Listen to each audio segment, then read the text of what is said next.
Olá, queridos. É um prazer estar com você mais uma vez aqui para compartilhar a palavra de Deus.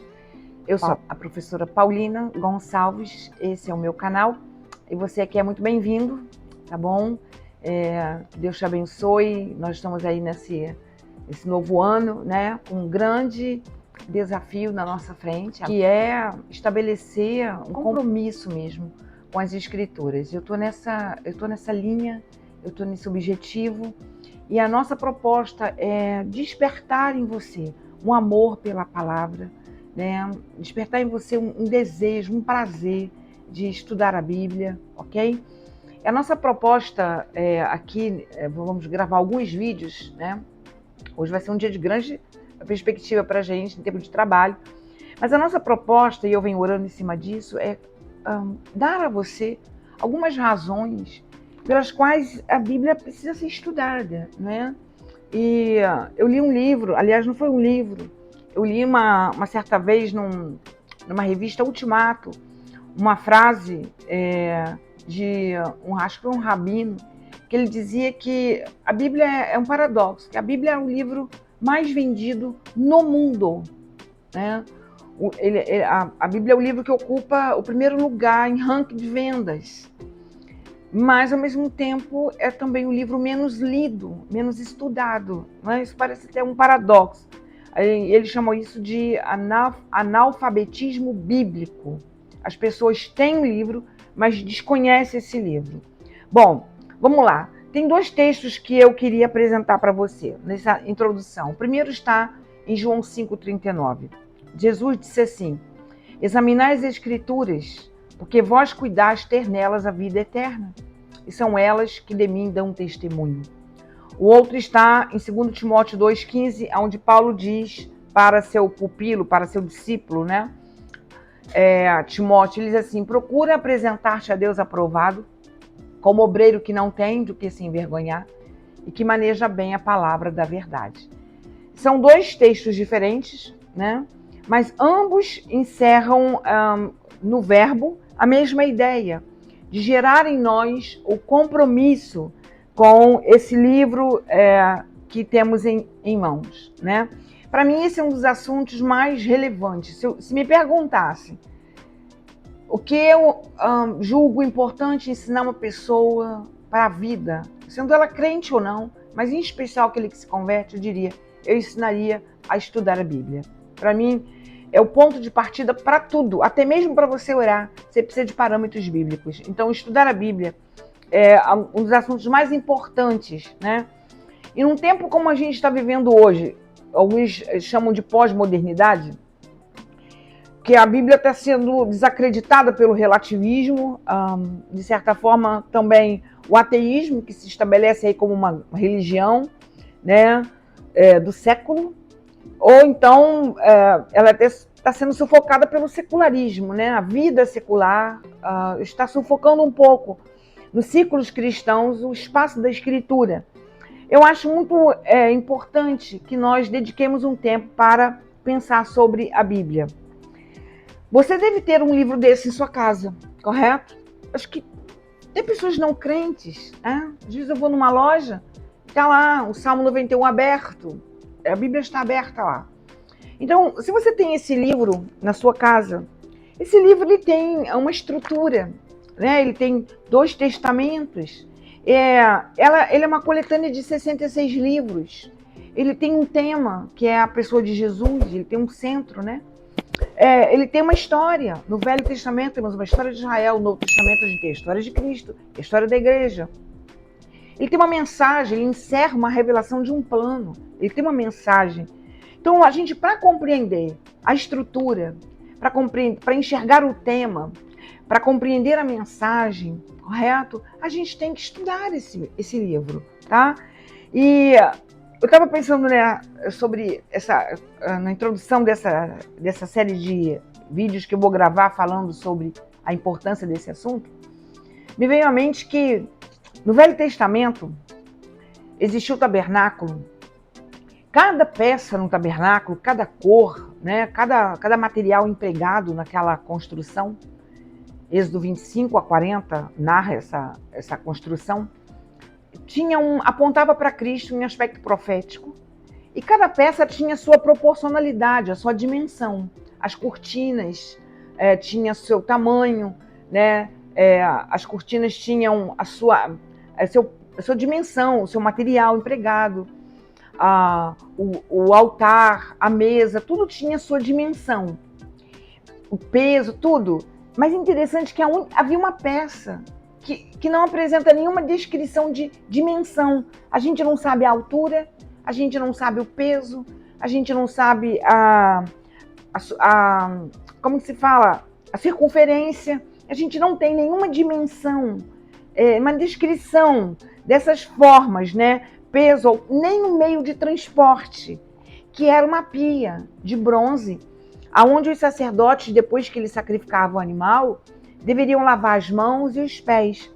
Eu achei interessante porque essa pia, ela aponta para a obra de Cristo, o lavar regenerador de Cristo, o processo santificador de Cristo na vida dos sacerdotes, que somos nós, de acordo com a nossa identidade falada por Pedro, nós somos o sacerdócio real, é uma obra efetuada através da palavra.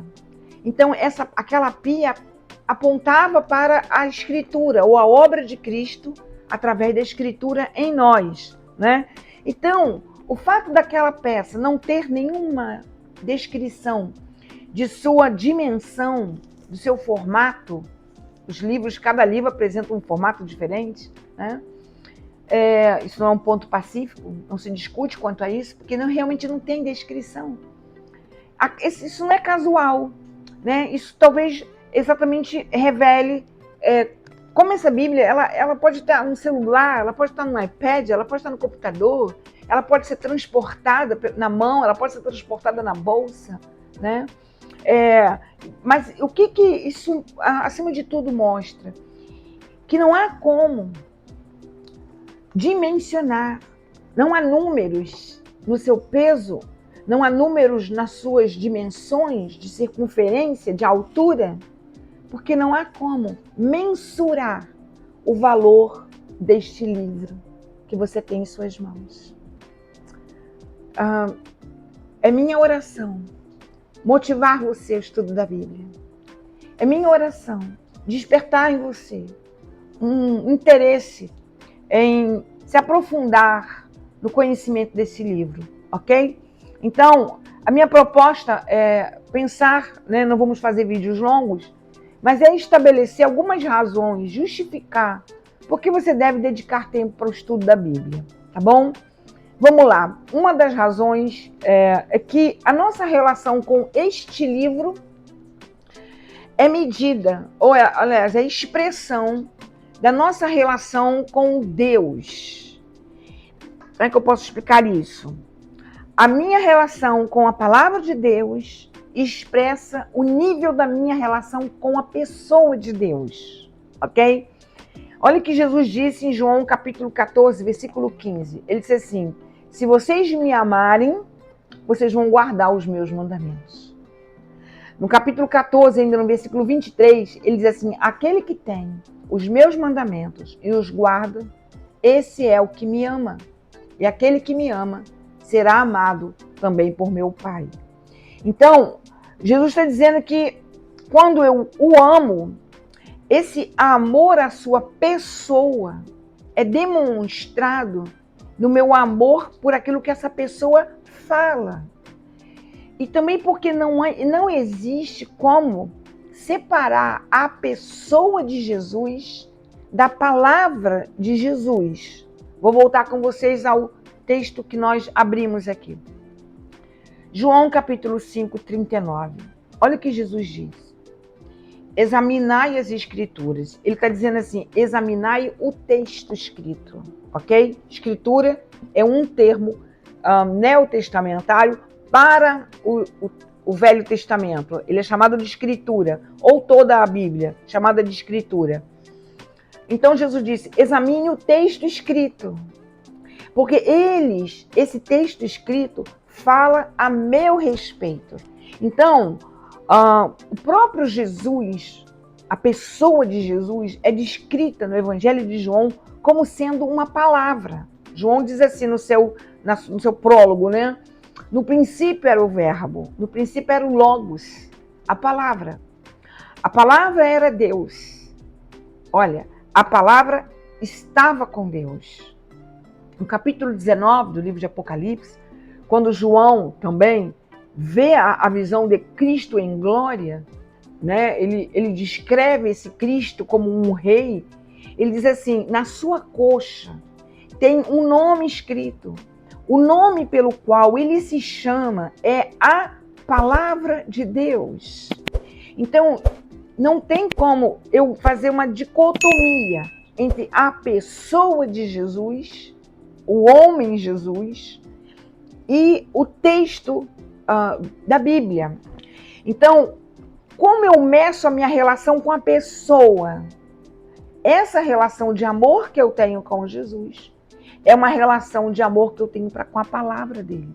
Essa é a primeira razão para que a gente possa estudar a Bíblia, ok? Porque a Bíblia, ela me mostra quem é Deus, os pensamentos de Deus, os caminhos de Deus, a vontade de Deus, o coração de Deus, o caráter de Deus, o poder de Deus, né? Como ele age na história das pessoas, tudo isso está na Bíblia. Vou dar um exemplo prático para vocês e para a gente encerrar. Eu tenho uma live em Gênesis capítulo 1. Eu fiz uma série de lives em Gênesis. Eu fiz sobre cada capítulo da Bíblia. Vou citar o capítulo 1. O capítulo 1 está lá como Deus fez a criação, né? Como Deus trouxe a criação à existência. Muito bem. A gente vai estabelecendo. Primeiro Deus fez o reino mineral, né? Terra, água, a matéria. Depois Deus fez o reino vegetal. E eu estou lá, observando e escrevendo, meditando na Bíblia, no texto. Depois do reino vegetal, Deus fez o reino animal, as baleias, os répteis, né? As aves. E por fim, os animais terrestres, silvestres, né? Selvagens. Depois, por fim, Deus fez o animal, o homem. E o homem é de uma espécie superior, né? Aristóteles define como animal pensante, mas eu o defino como uma espécie divina. Porque o homem não é uma categoria do animal, embora ele tenha alma, ânimo, mas ele foi criado conforme a espécie de Deus, né? A imagem de Deus. Então ele é de uma espécie divina. Mas o que eu observei ali, né? Deus primeiro fez o reino mineral, depois fez o reino vegetal, depois fez o reino animal, depois fez o homem. Então Deus parte do menor para o maior, Deus parte do inferior para o superior. O que eu concluí sobre Deus? Olha, eu estou estudando o texto. Eu concluí que Deus nunca vai fazer nada inferior ao que ele já fez. Quando Deus age na nossa história, na história de qualquer pessoa, Deus sempre faz algo maior. Esse é o seu padrão de comportamento. Então, qual foi a verdade que eu concluí sobre Deus? Que de Deus eu sempre posso esperar coisas maiores para mim. Deus nunca vai repetir coisas que ele já fez na minha história. Ele sempre vai fazer coisas maiores. Bom, essa verdade sobre Deus nutriu a minha alma, formatou a minha maneira de pensar, alegrou o meu coração, ok? Então essa é a proposta. Quando você estuda a Bíblia, você passa a amar o Deus da Bíblia, conhecer e conhecendo, você vai amá-lo. Tenho certeza disso. Amém? Que você possa sair daqui, de assistir, né? E sabendo, sendo motivado para estudar a Bíblia. Quando você se debruça sobre um texto bíblico, você está dizendo para Deus que o ama. E Deus tem prazer em ver essa postura em nós. Deus te abençoe. Não esquece de compartilhar, deixa seu like, isso é importante porque expande o canal. Ativa o sininho também. E se tiver alguma questão, alguma dúvida, quiser colocar nos comentários, quiser falar conosco sobre esse assunto, nós estamos à sua disposição. Amém? Grande beijo no seu coração.